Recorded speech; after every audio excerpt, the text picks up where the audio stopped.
Y recibilo gratis todas las mañanas. En Caput. Nada más y nada menos que Víctor Heredia. Pasan cosas. Vos lo llamás y decís, ¿a qué hora es? No te preguntan ni sonidos, ni carpas, si estamos abajo de la lluvia. Y eso es una cualidad, me parece, que hace a que él sea el poeta que es. Porque tiene ese corazón de ir al lugar donde se lo necesita. Porque para la gente no se olvida nunca más que él fue. A mí la música me parece que las canciones son para decir algo, Te canta para afuera, para que el otro se entere de lo que vos pensás y lo que vos sentís. Y es para eso, las canciones son para eso. Cuando hice Todavía Cantamos, la hice en referencia concretamente a la lucha de madres, a lo que pasó en mi casa.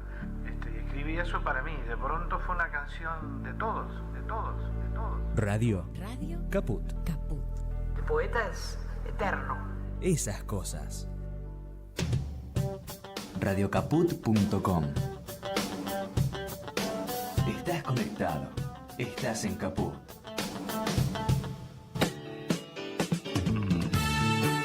Quererse libre. Un intento de humanizar la realidad. Quererse libre. Con Lía Méndez, Fortunato Morrone y Jorge Pardés. Un programa para la libertad. Para la libertad, sangro, lucho, pervivo para la libertad. Mis ojos y mis manos, como un árbol carnal, generoso y cautivo.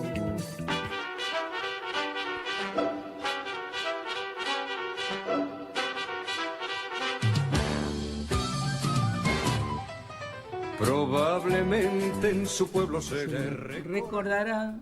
Ah, sí. Lo estamos al que recordamos es a Fortunato, que no está. Lo nombramos, pero no está de vacaciones. Nos va a faltar la parte graciosa. Es irreemplazable. Fortunato es irreemplazable. Ya nos viene pasando hace tiempo.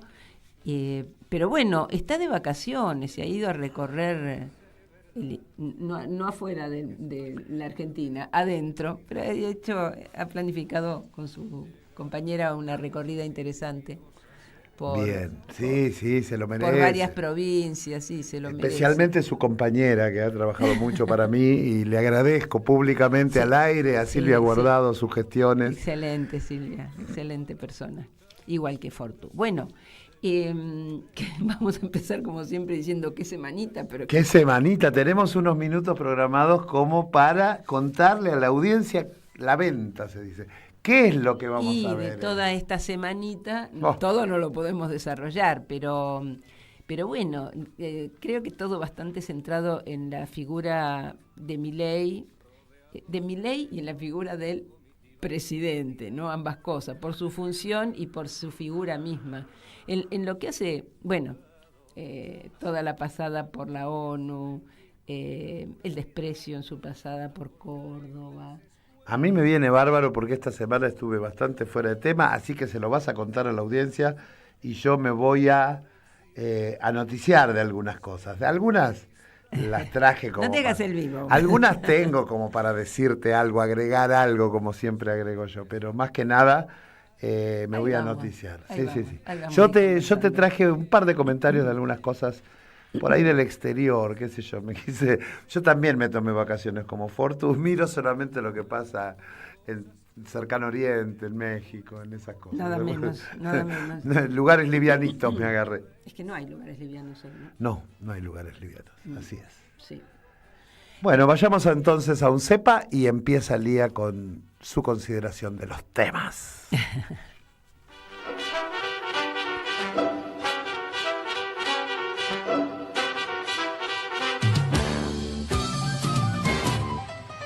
Probablemente en su pueblo se le... En esta introducción, ¿no?, acerca de Milei y el presidente, a veces nos quedamos todos, creo, sin adjetivos, ¿no?, para calificarlo. A Milei todo parece poco frente a cada atrocidad a la que asistimos cada día en todos los campos, ¿no? Y en todos los campos que tiene que ver con su influencia y sus decisiones. Y a mí realmente me surge eso de que Milei es un desalmado. Milei es un desalmado. Un hombre sin alma. Un sin alma, sin registro de dolor y sufrimiento del prójimo, ¿no? Y creo que cuando alguien tiene esa característica, alguna alteración en la estructura de personalidad tiene que tener, ¿no? Yo obviamente no soy especialista para adjudicarle una denominación del campo de la psiquiatría, pero en todo caso puedo hacer una lectura de esa personalidad en tanto las acciones a través de las cuales se expresa, desde la función de gobierno, ¿no? Milei emprende una acción contra toda la población de un modo significativo, ¿no? Brutal, significativo desde el punto de vista que es, como decir, no es que toma medidas de gobierno, pues no sé qué piensa de la economía, o sea, son directamente así contra el pueblo, su enemigo, ¿no? Y entonces de las multicausas, porque has visto que de un tiempo a esta parte todo es multicausal, incluida la inflación, no solo dicho por Milei, por muchos que es multicausal y no sé qué historia, bueno, de esas multicausas que se le atribuyen al proceso inflacionario, Milei y las políticas que llevan adelante Caputo y Schwarzenegger, eligieron una para no tener que tocar las que se originan, obviamente, en el poder económico concentrado y financiero, que son, digamos, los encargados de succionar riquezas y bienes presentes y futuros de nuestro país, ¿no? Y Milei eligió medidas que impidan al pueblo consumir. Inicialmente cuando hablaba del consumo, que el problema estaba en el consumo, no sé qué historia, en algunas franjas más bien lo asociaron como al consumismo, ¿no? O sea, trabajar sobre el consumismo no es el consumo, el consumismo es esa conducta exagerada de consumir lo que no se necesita, lo que no hace falta, ¿no? Como esa compulsión al consumo. Pero él eligió en todo caso impedir y limitar al máximo el consumo de la población, no entonces de objetos suntuarios, sino de aquello que está destinado a satisfacer las necesidades básicas. Y bueno, y su lógica es, si no tienen dinero, no van a poder consumir, ergo, baja la inflación, ¿no? Ese es el esquema. Y es un enfoque, creo que no solo economicista, va más allá. Es un enfoque criminal. Así es. Es una política que parte de un enfoque criminal. ¿A quién se le ocurre hambrear a la población para que cierre, entre comillas, el número elegido previamente por él, ¿no? Él dice, bueno, vamos a llegar a inflación cero. Entonces, para llegar a eso, esta es la política que vamos a llevar adelante. Bueno, se le ocurre a Milei, como decíamos al inicio, un personaje desalmado. Bueno, ¿y cómo lo logra? Sobre todo en poco tiempo. Fácil. Libera todos los precios de alimentos, de alquileres, tarifas, prepagas, servicios públicos, simultáneamente con el despido masivo de trabajadores del Estado, es decir, ataca el empleo, genera desempleo allí donde tiene la mano directa, el Estado. Destruye el empleo privado al destruir la industria nacional, congela salarios a aquellos que todavía tienen un empleo formal y jubilaciones. Y sí, claro, el consumo se reduce y cuando ya no tenés, la población ya no tiene más a dónde echar mano, los que tienen algo en el colchón tienen que echar mano a eso. Y los que no lo tienen, cosa que también estuvo prevista y la dijeron, bueno, irán al colchón, sacarán los dólares, tal cual, ¿no? Para poder subsistir. Pero los que no tienen esa opción, y bueno, qué sé yo, te vas a vivir a la calle y te vas a la cama sin comer. ¿Ah? Una política criminal, una política genocida. Tenemos que instalarlo, es una política genocida. A mí se me cruzan imágenes de otra época, pero mirá la imagen tremenda que se me cruzaba al analizar esto, ¿no?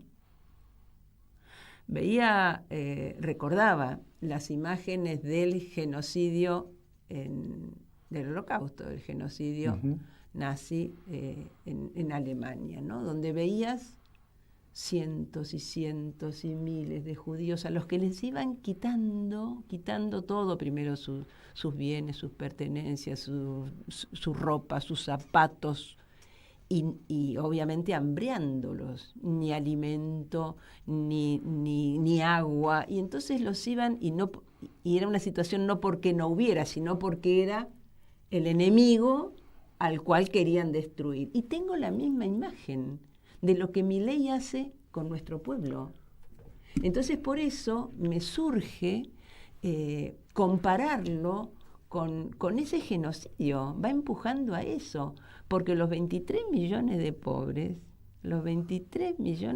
de acuerdo a los últimos datos publicados ayer, es como, a ver, uno cuando menciona fenómenos que impactan en grandes números, uno siempre trata de visualizar la imagen, ¿no? Y uno dice, bueno, esto equivale a, no sé, un estadio de fútbol lleno, porque si no, ¿cómo hace para tener una imagen de un número importante? Y cuando yo escuchaba ayer, porque uno lo ve todos los días, no necesita el índice que publica el INDEC de cuántos millones de pobres hay, pero porque lo vemos todo el tiempo, es decir, chocamos todo el tiempo con esa realidad. Pero esos 23 millones, yo decía, eso es imposible de tener una imagen visual que abarque 23 millones de personas. Y entonces acá me venía otra imagen, mucho más interesante que la que te comentaba anteriormente, que fue la imagen de la movilización extraordinaria que tuvimos hace apenas 2 años, del festejo cuando ganamos el Mundial. Esa marea humana que invadía todo, que no respetaba autopistas, avenidas, calles, barrios, era una cosa impresionante que si bien no la captabas de una, salvo por los drones, no la podías captar de una, de todos modos te daba una idea de la inmensidad de esa manifestación, unida y convocada, en ese caso, por una tremenda alegría respecto de un puñado de argentinos, de compatriotas, que habían, a través de un campeonato de fútbol, del deporte, habían defendido la bandera, habían defendido y representado y defendido a un país y a todo su pueblo, ¿no? Entonces me imaginaba si ese... ¿Y cuántos serían? 5 millones. 5 millones. Una quinta parte de los pobres de Argentina. Sí, exactamente. 5 millones. Entonces pensaba, ¿no? Si esta situación de tremenda injusticia social, volviera a convocar, ¿no? A convocar a partir de esta profunda necesidad de drásticamente cambiar el rumbo de los acontecimientos en Argentina, provocar un cambio de dirección de las políticas que se llevan adelante, ¿no? Entonces decía, y bueno, me imaginaba o me decía a mí misma, porque tenemos manifestaciones interesantes como ha sido hablando ya de esta etapa de Milei, la que convocaron las universidades, ¿no? La marcha de los universitarios, que fue tan importante.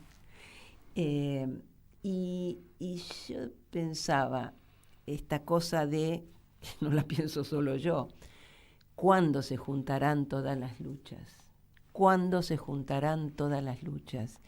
Y si pudiéramos, ¿no?, tener ese eje convocante, más allá de que es algo que nos afecta a todos, pareciera que todavía hay sectores importantes como la CGT que están en sus propios equilibrios en relación al gobierno, Y entonces necesitamos que sea genuina esa unidad de todas las luchas.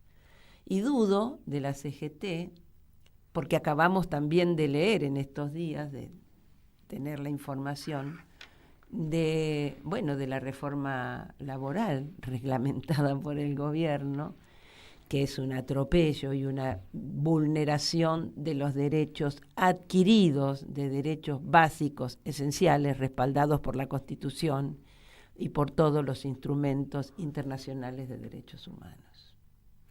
A mí tengo un montón de cosas para decir de todo lo que dijiste, pero lo que más me gusta es lo delicada que sos para decir algunas cosas.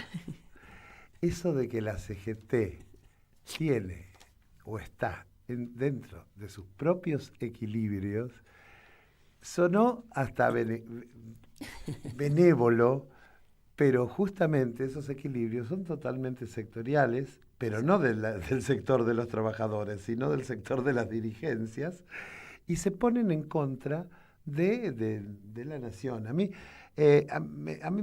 digamos, todo lo que vos ibas contando, podría hablarte un montón de cosas, pero me llama la atención tu pregunta, tu llamado a la unidad de todas las fuerzas, que me parece, de todas las luchas, que me parece inspiradora como frase, como planteo. Se le opone lamentablemente el poder de construcción de sentido que tienen los medios de comunicación, y yo estoy metido con esos temas todo el tiempo, y es los medios de comunicación con su capacidad de construcción de sentido en el 2001, de algún modo mostrando simplemente lo que la sociedad estaba produciendo, favorecieron la transmisión a lo largo y ancho de todo el país de la queja de unos pequeños sectores que empezaban a ir a la Plaza de Mayo. Y empezaron en otros campos, en otras latitudes de nuestro país, a movilizarse y a generarse. Pero los medios de comunicación ahí no es que eran revolucionarios ni que estaban tratando de voltear a De la Rúa. Los medios de comunicación, los noticieros, cumplían la función que corresponden, que es la democratización, la transmisión, la llegada de las noticias como corresponde, sin censura y sin cálculo, sin manejo. Porque se vieron desbordados. Solo porque se vieron porque el desbordados. Fenómeno les pasó por encima. Absolutamente. Entonces, a eso iba justamente. Solo me parece que se podrá contar con esos naturales constructores de sentido que son los medios de comunicación cuando el fenómeno, como decís vos, los desborde. Y el fenómeno no desborda con un puñado de argentinos molestos caceroleando el día del Congreso, ni con un heroico grupo de jubilados que van a la Quinta de Olivos cuando comen el asado, mientras a ellos les sacaron 3 kilos de asado por mes en sus jubilaciones. No desborda por ahí. Desborda con la toma de conciencia y con algún trabajo de los medios, de los propios medios, de hacer llegar la verdad. La libertad de expresión como resguardo del periodismo es una sana medida, pero la libertad de expresión que los periodistas tienen como un derecho debería generarles algún tipo de obligación ética, por lo menos, que me parece que es lo que está faltando en todo el periodismo argentino, latinoamericano y mundial, si se quiere. Sí, de acuerdo. De todos modos, también yo estoy viendo como fisuras en ese campo. Sí. Se ven fisuras y en realidad, desde mi punto de vista, largamente esperado, ¿no? Uh-huh. Porque estaban tan abroquelados con los distintos gobiernos, ahí no entraban balas. Bueno, esto lo voy relacionando con otro tema, porque los ensobrados, la plata que circula, cómo compran periodistas y medios y tutti quanti, es como, de todos modos, ha llegado un punto donde donde eso no alcanza, y a mí me parece muy interesante. Sí, seguro. Creo, por otro lado, porque los periodistas son personas, más allá de que les dan no sé cuánto y no sé qué historia, pero son personas, están rodeadas por familia, amigos, vecinos, que también los empiezan a mirar como diciendo, escúchame, vos no podés cotejar eso que decís con esto que estamos viviendo a tu alrededor, que más de uno lo vive personalmente, porque no están en la estratosfera, ¿no? Entonces, creo que hay un punto, creo que por ahí hay un punto de quiebre, más allá de algunos que el gobierno ya les ha pasado por encima, los ha dejado mal parados, les ha hecho comerse una fake news a los que son en realidad los gestores, los que fabrican fake news, le han metido una y entonces eso no se lo bancan y lo han explicitado y lo han mostrado y ahí hay una ruptura. Ahí ya hubo una ruptura, una fractura y a mí me parece que es el inicio en ese campo de la comunicación. Yo espero que sí, de todos modos, yo cuento también tengo tu misma esperanza, si se quiere. Y también hay que tener en cuenta que eso va y viene, que las negociaciones avanzan, que los sobres también se multiplican y son luchas de fuerza para ver quién se queda, mientras la gente sufre, mientras hay personas que terminan en la calle o que no tienen para llevar su plato de comida. Y eso es monstruoso, es monstruoso. Sí.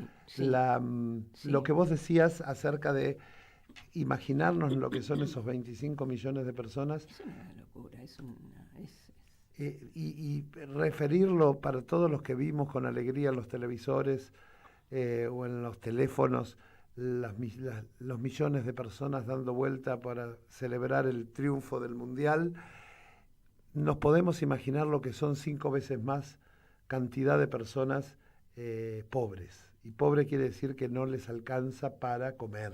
Porque además se ha intencionado empobrecerlos. No es que, bueno, la vida, qué sé yo, lo que pasó, no sé qué historia, hubo una guerra. Esa otra relación que hiciste con la metodología nazi, no cabe duda que se está imprimiendo un procedimiento que tiene que ver con el mismo que se aplicó durante el Tercer Reich en la Alemania de antes de la guerra. Y yo creo que de algún modo eso, la lucha contra los fascismos ha sido motivo de todo, del campo popular, de todos los bienpensantes, de todas las personas de bien, ha sido el motivo de lucha. Los fascismos inclusive han ido ganando derechos. Si no, mirá la vicepresidenta que tenemos y los genocidas que están planificando sus prisiones domiciliarias. Así que a mí me parece de algún modo que habría que revisar todo eso, revisar fuertemente los modos en los que nos hemos conducido como sociedad y empezar de nuevo si se necesita. Yo pensaba, mientras venía, estos que tanto se han prestado a desgastar. En la política es habitual que se quiera desgastar a un sector político, generalmente si está en el gobierno, y si hace un buen gobierno, desgastarlo de distintos modos para que, bueno, después en la próxima elección pierda y le gane otro, ¿no? Pero acá ha habido una política de desgaste que me parece que eso es lo que tendría la población que aprender a ver, porque la población se ha aprendido en ese desgaste a partir de mentiras, de guarangadas, de groserías. El desgaste que hubo para el gobierno de Cristina Kirchner, de la figura de Cristina Kirchner, el tremendo desgaste es como decir, se pasaron del otro lado. Y entonces ahora se van sufriendo esas consecuencias, ¿no? Uh-huh. Entonces, me parece que de eso también tenemos que aprender, ¿no? Yo, bueno, viste que uno va haciendo asociaciones y va pasando de un tema a otro. Yo sé a dónde vos querés ir, pero yo me quedo ahora con la esperanza. Sin Nosotros duda. tenemos esperanza de que algo va a cambiar. Vamos a escuchar una canción donde la Negra Sosa habla de la esperanza.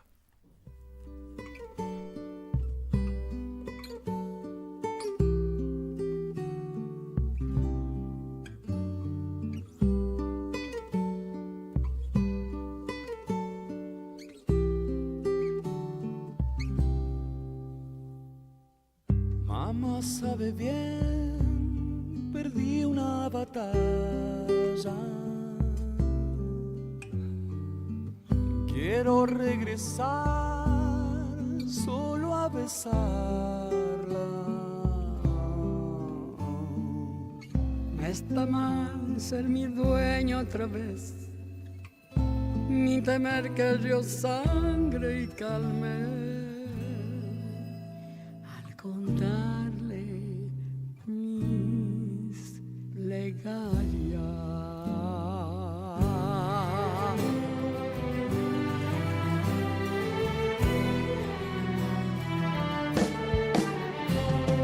Tarda en llegar y al final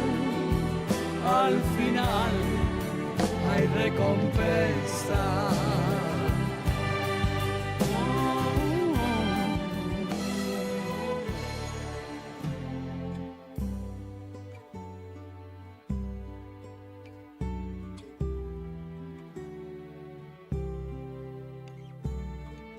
Mamá sabe bien, pequeña princesa. Cuando regresé, todo quemaba. No está mal sumergirme otra vez, ni temer que el río sangre y calme. Se bucea en silencio.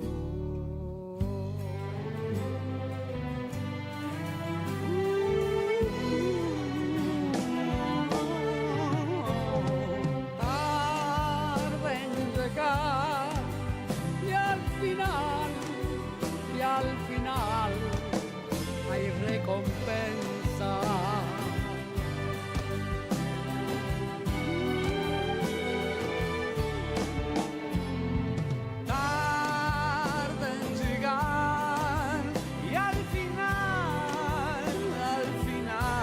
Hay recompensa.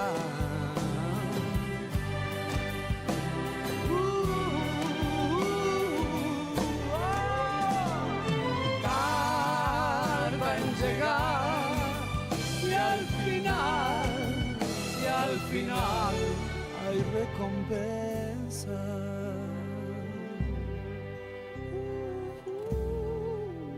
En la zona de promesa. En la zona de promesas. En la zona de promesa. En la zona de promesa.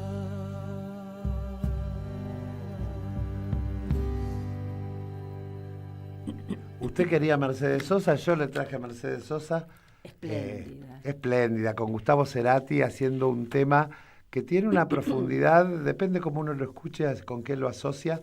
A mí me fue como fácil asociarlo con ese deseo o esa sensación, esa necesidad de esperanza de que las cosas mejoren, fundamentalmente para que deje de sufrir tanta gente, ¿no? Tanta gente. Así es, que para que eso suceda no es que hay que darle tiempo. ¡No!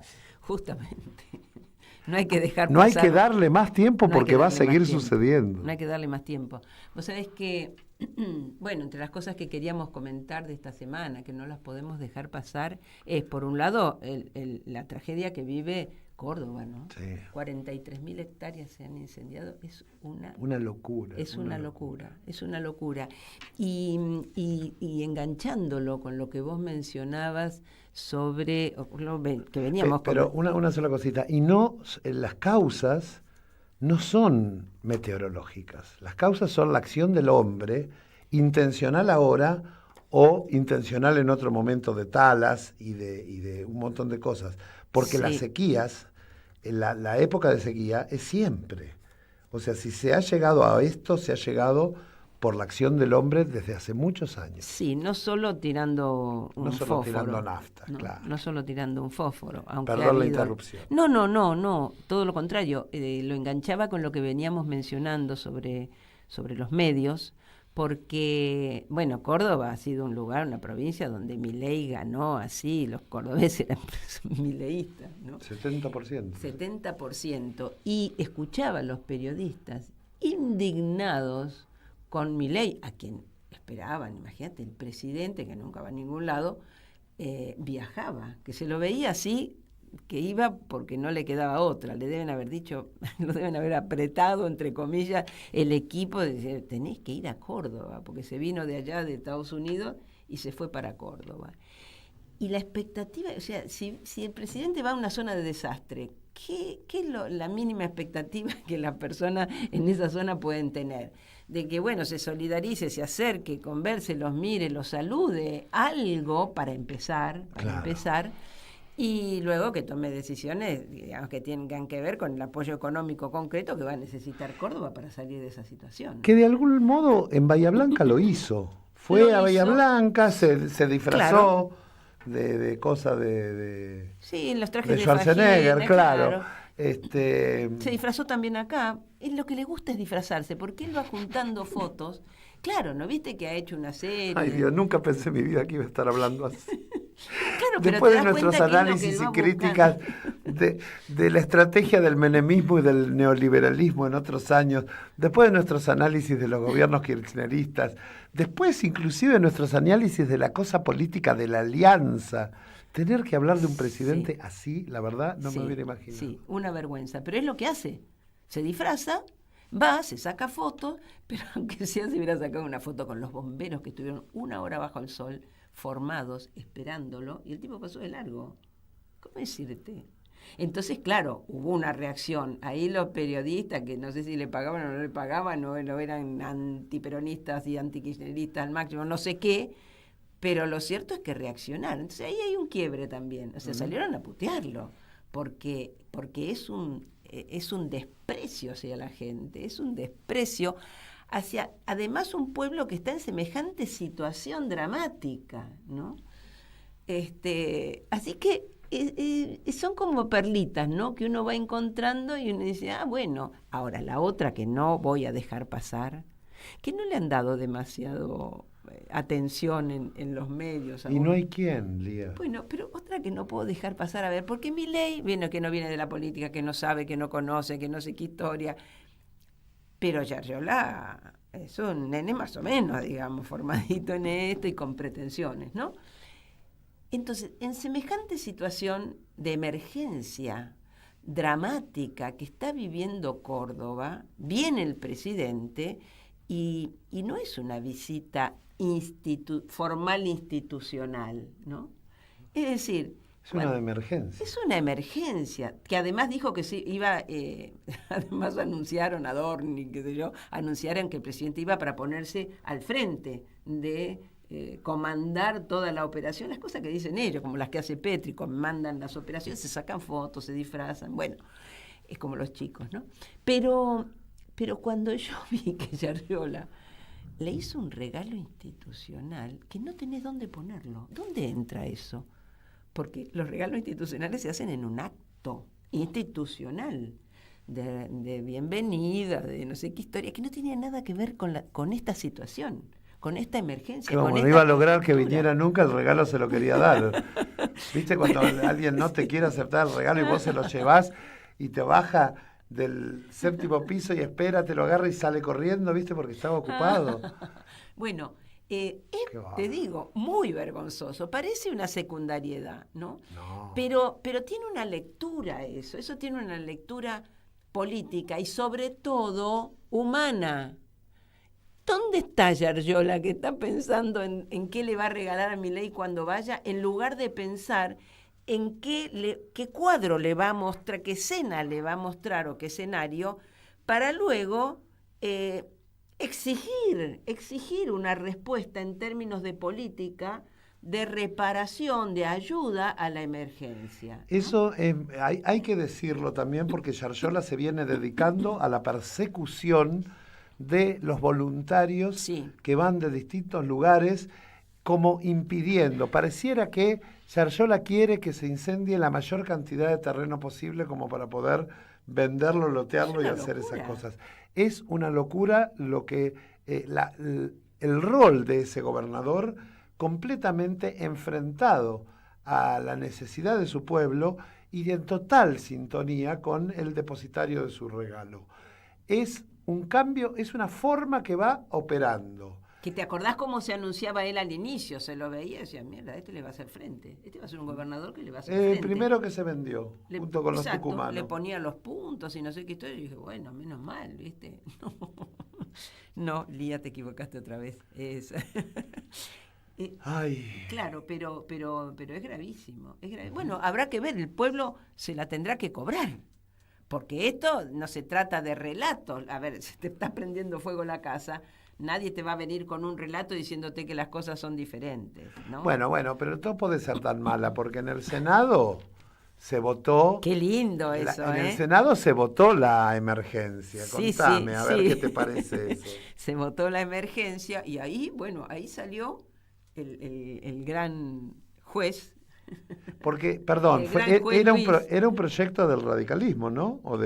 Era un proyecto, claro, de los cordobeses, imagínate. De los senadores cordobeses. De los senadores cordobeses. Tienen que traer al Parlamento. Del PRO. Tienen que traer al Parlamento su inquietud acerca de la necesidad de declarar la emergencia, ¿no? Y los libertarios... Perdón, cosa que podría haber hecho directamente el presidente por decreto. No hacía falta la emergencia que pase por el Congreso, por eso es una emergencia, la puede declarar perfectamente por decreto el presidente, cosa que no hizo. Bueno, entre juez y los cordobeses en realidad no vienen pudiendo exhibir la promoción de proyectos y aprobación de legislación, etcétera, que los deje muy bien parados respecto de toda la población. Entonces pareciera que con esto más o menos lo presentaban y, limpiaban un poco la imagen. Y resulta que los libertarios se lo votaron. Algunos se abstuvieron y otros directamente no fueron al recinto, claro, ¿no? Entonces Luis Juez estaba de la nuca, puteando.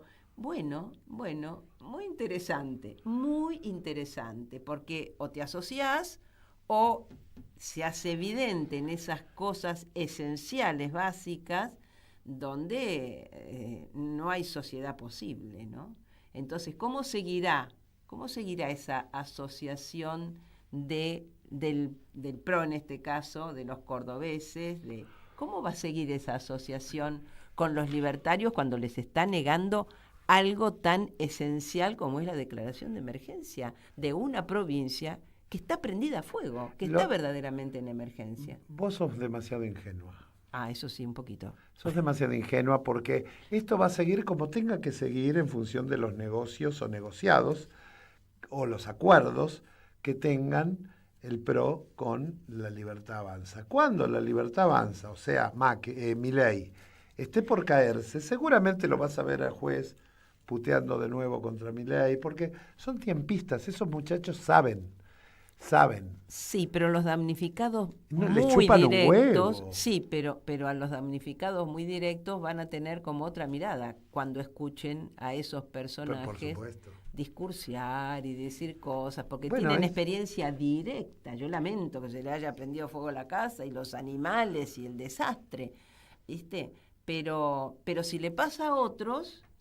sí, ese es el momento en que los medios de comunicación ¿cómo dijiste? Los sobrepasó la evidencia. Claro, esas situaciones son las que permiten que se sepa, porque no tiene modo de ser tapado. Exactamente. Esperemos que no haya más tragedias y desastres de ese tipo, más de las que ya estamos viviendo, ¿no? Uh-huh. Por eso todo el tema de la desocupación, la pobreza, a quien no le llega, imagínate, yo escuchaba gente a la que se le habían perdido todo, muchos de Buenos Aires que se han ido a esos lugares buscando la paz, buscando alejarse del ruido, de los quilombos, todo. Y también eso muestra que en este planeta no tenés dónde esconderte. No, por supuesto. Ni aislarte del resto, ¿no? Y me parece que esa también es una gran enseñanza. Y siempre dependés de los demás, aunque te quieras ir a un lugar donde lo que le pasa a los demás a vos no te influya, ¿no? Uh-huh. Esto es una estructura social y lo que pasa en una punta de la estructura afecta a toda la estructura, incluso el lugar que está más alejado.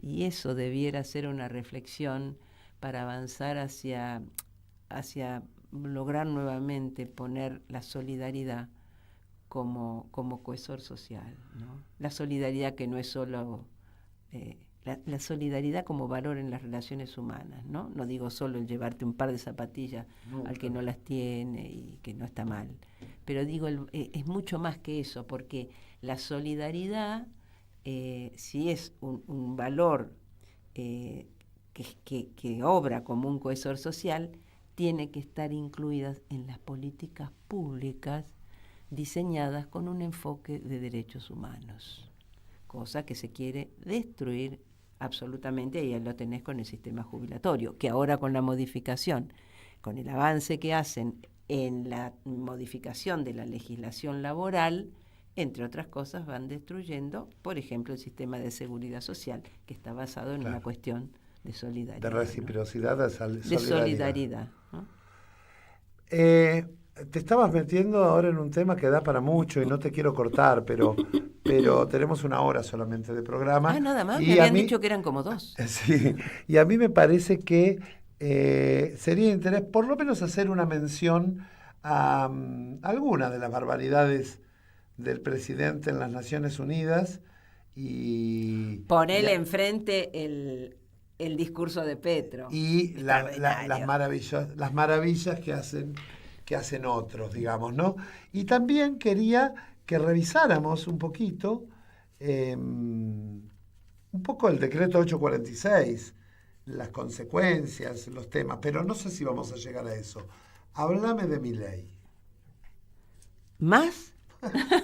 De las Naciones Unidas, es una locura. Es una vergüenza, es una vergüenza, pero las Malvinas, yo te quiero decir algo de lo que dijo Milei con respecto a Malvinas. Es una vergüenza, pero fíjate, hoy leía un análisis interesante que hacía una periodista, toda esa cosa donde él pretende comandar, ¿no? Ser el líder de una posición mundial que está contra el multilateralismo y está contra, al negarse, al rechazar el Pacto del Futuro 2045, sí. ¿No?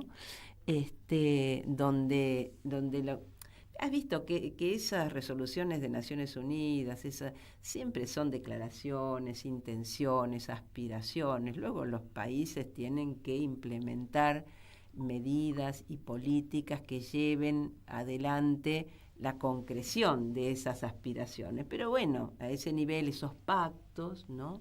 Como los diseños que establecen para terminar con la desigualdad, o el diseño del agua potable, todo eso son aspiraciones.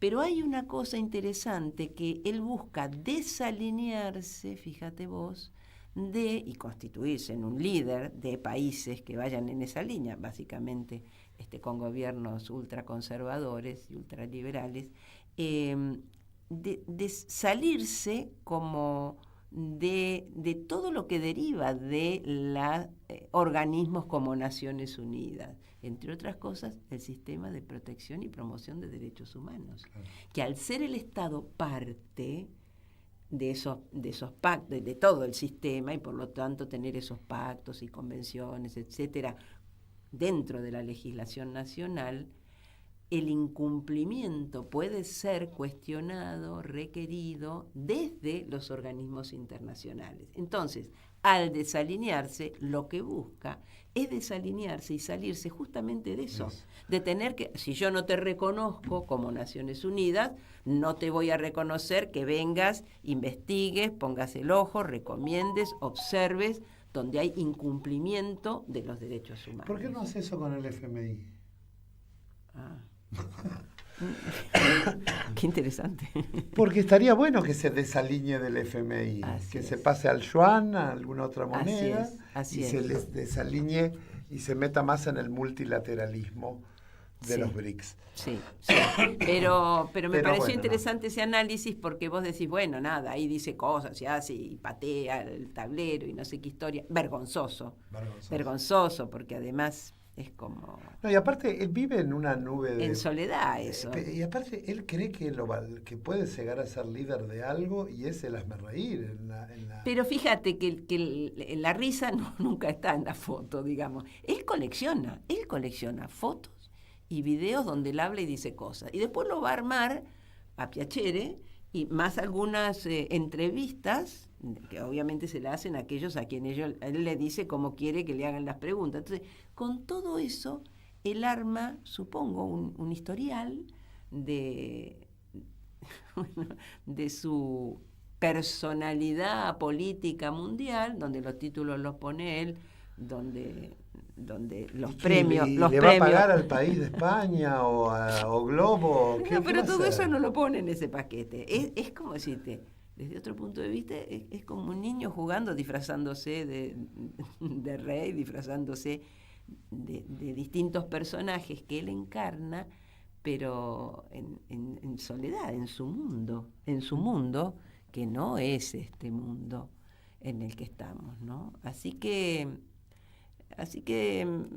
mira, lo que se ha visto estos días y se ha publicado sobre el relevamiento de encuestas acerca de cómo está hoy la imagen de Milei, bueno, aceleradamente va en caída. Sí, va en caída porque no todos los que todavía guardan una imagen de él tienen información. Es tanta la información y es tan poco lo que los medios verdaderamente, que el que está encerrado en su trabajo diario y no tiene tanto acceso a los medios de comunicación, no está enterado y todavía sigue teniendo un poco de esperanza.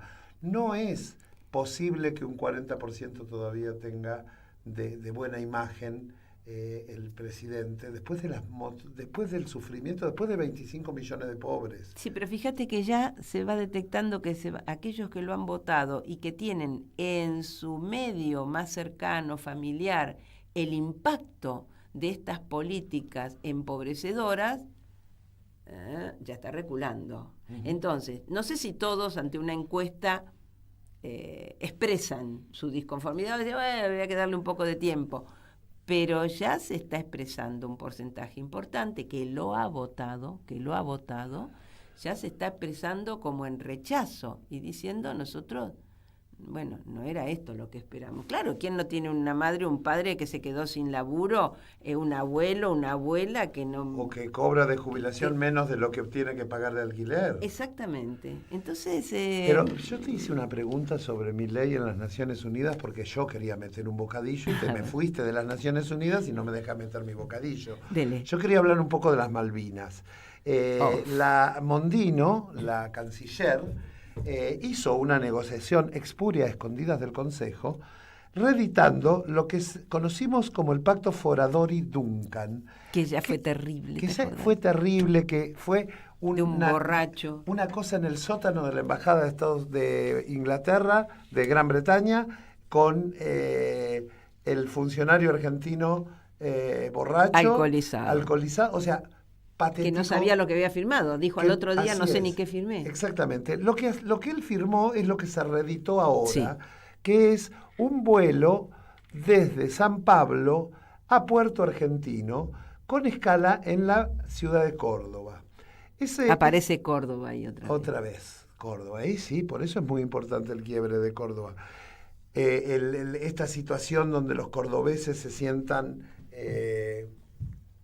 rotos por la falta de solidaridad del presidente. Pero los excombatientes, todo el mundo repudia esto porque es una entrega absoluta de soberanía. Tal es así que ni los más mileístas pueden aceptar que el mensaje del presidente en el tradicional reclamo del diálogo en las Naciones Unidas pasara casi inadvertido. Hay países que no tienen nada que ver con Argentina, que han ido expresando a lo largo de estos años su apoyo al llamado al diálogo.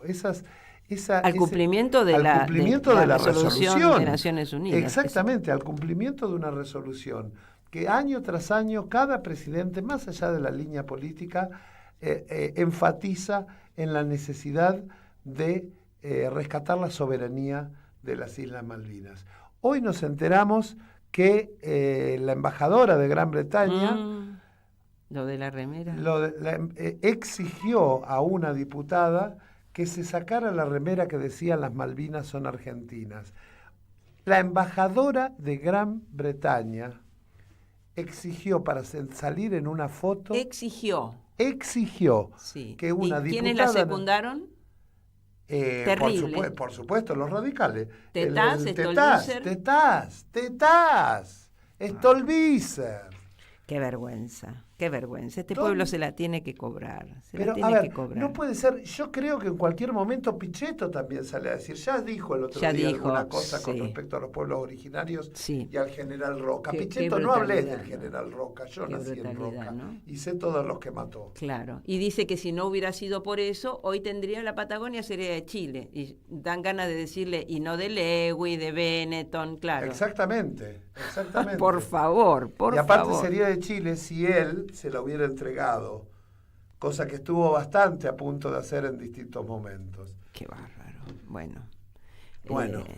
Hay que discutir la política y los políticos de nuestro país. Hay que hacer una gran discusión.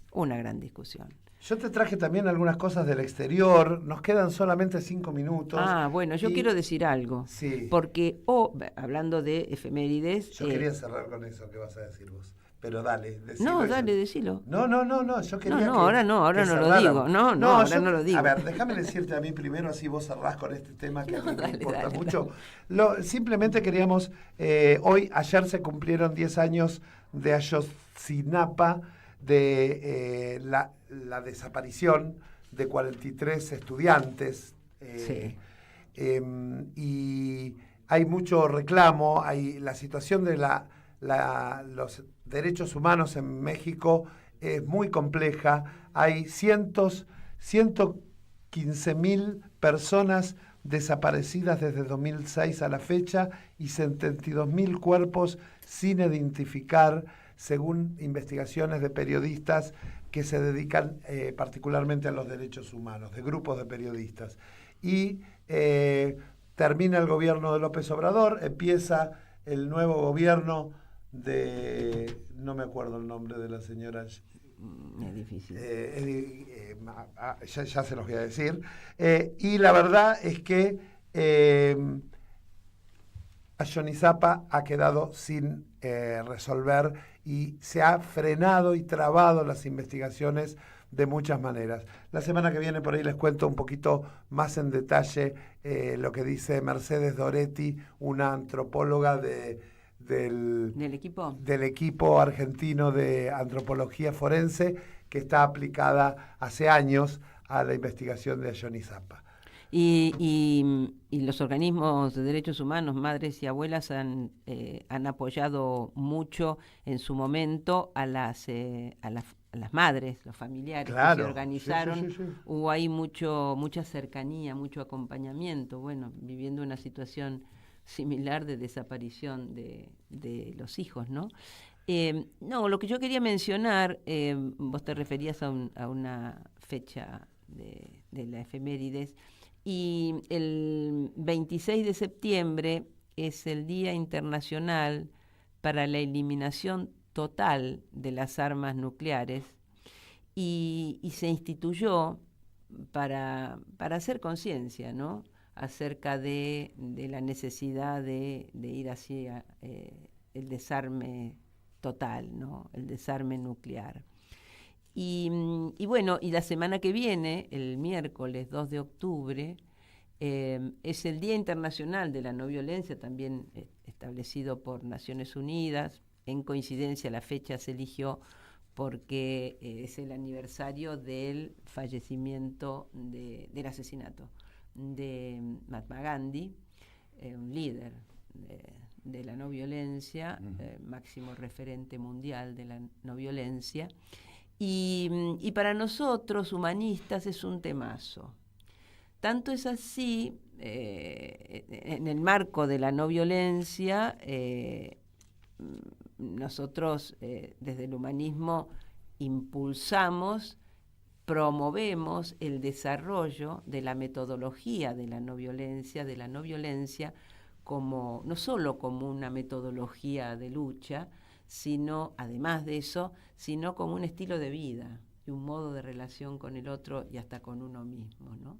Entonces, para nosotros es muy significativa la fecha, y en el año 2010 el humanismo en todo el mundo puso en marcha la primer marcha mundial por la paz y la no violencia, que recorrió países, recorrió todos los continentes y cerró el 2 de enero del 2010 en Punta de Vacas, en el espacio que Silo, digamos, donde Silo dio su primera arenga pública, la curación del sufrimiento, en el año 69, y donde luego allí se estableció un espacio que es un parque de estudio y reflexión de los temas del humanismo y del mensaje de Silo, es decir, de la corriente espiritual que puso en marcha Silo.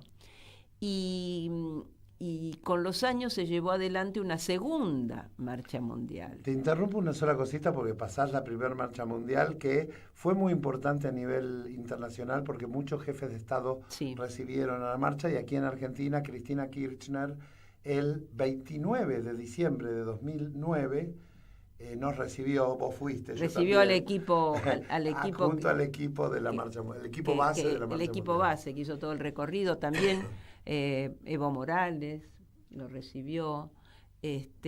Bueno, fue muy, muy significativo, y las adhesiones, además de muchas personalidades del campo de la cultura, de la política, de todo el mundo, en todo el mundo adhirieron, ¿no? Y ahora está en marcha. Hubo una segunda y ahora está en marcha la tercera. Claro, 2 de octubre arranca la tercera marcha, ¿no?, que es para llevar adelante actividades de todo tipo, básicamente culturales, artísticas, que tienen que ver con generar conciencia, en línea con esto que leíamos recién, que mencionábamos, el Día Internacional para la Eliminación Total de las Armas Nucleares, ¿no? Una condición para poder avanzar hacia la paz y la no violencia en el mundo.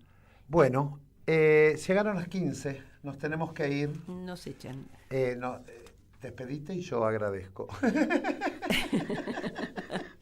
Bueno, yo me despido, como dice Jorge Pardés, me voy a despedir. Bueno, a todos nuestros y todas nuestros oyentes, a nuestro operador, agradecemos y bueno, gracias por estar ahí, por escuchar, por compartir, y nos encontramos el próximo viernes a las 14 horas aquí en Caput. Muchas gracias a la operación técnica de los Loza, Martín y Lucas Loza, que han transitado por esa cabina, al Radio Caput, y a todos ustedes por estar del otro lado. Chau. Convincentes, no conocen ni a su padre cuando pierden el control, ni recuerdan que en el mundo hay niños, nos niegan a todos el pan y la sal. Entre esos tipos y yo hay algo personal. Nuestra maestra Eve de Bonafini.